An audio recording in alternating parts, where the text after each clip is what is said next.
Thomas Jefferson once said, "From time to time the tree of liberty must be watered with the blood of tyrants and patriots." There has been much speculation as to who really lies in plot number 40 at the New Bern National Cemetery. Even though this is not a new mystery, it certainly is a long-standing one, and one that probably will never be solved in its entirety. The story goes something like this. John Brown was an abolitionist that worked on the Underground Railroad much of his life. Some called him a madman, a zealot, a lunatic. Southerners hated him, but many called him a hero for what he did. Brown had a plan to free the slaves by force and arm them with weapons. He knew that there was a much-needed artillery sitting in Harper's Ferry, West Virginia, and he had every intention of getting it. Brown had a financial supporter named Dr. Carrie Cutter, a practicing medical doctor and lecturer from New Hampshire. There was also a Maine woodsman known as Charles Plummer Todd. Todd knew Dr. Cutter and immigrated to Kansas with him in 1856.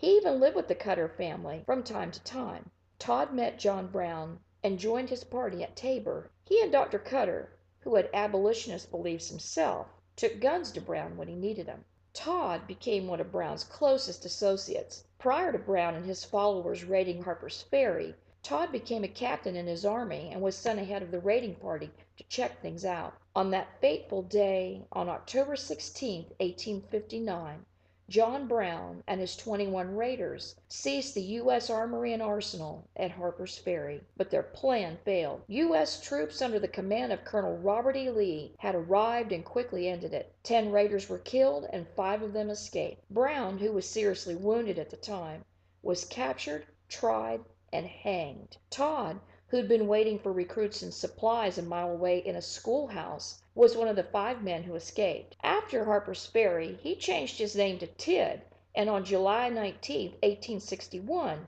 signed up in the Union Army and joined Dr. Cutter, who was now Surgeon-in-Chief of the 21st Massachusetts Volunteers. Dr. Cutter had a daughter named Carrie Eliza Cutter. She was educated in Mount Holyoke Seminary in Lancaster, Massachusetts. In 1861, because of her repeated requests to join him, she was permitted to go with her father to Annapolis. When General Burnside's North Carolina expedition sailed, she was allowed to continue on the steamship the Northerner. She saw the effects of war firsthand and treated many a fallen soldier. No one is quite sure exactly when it happened between her and Charles Plummer Todd, whose last name has now been changed to Tidd to disguise himself from his involvement in the Harper's Ferry massacre. But the two fell in love, and there's heavy speculation they were actually engaged to be married. Unfortunately, on February the 8th, 1862, while at Roanoke Island, Charles Tidd fell ill of yellow fever and died in his lover's arms. Tidd was buried at Roanoke Island,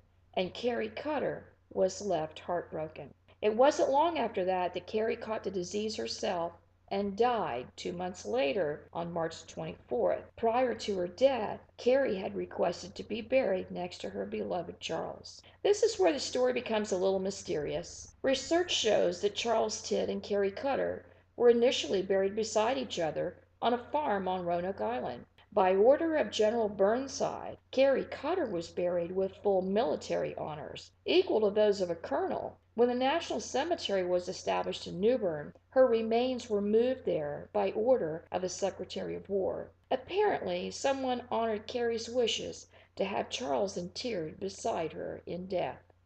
There were many other remains moved to that location in New Bern as well, but what really are the chances that he would be laid to rest beside her unless it was done intentionally? The Roll of Honor Civil War Union soldiers list Carrie Cutter as being betrothed to the unknown number 40, buried beside her at her request.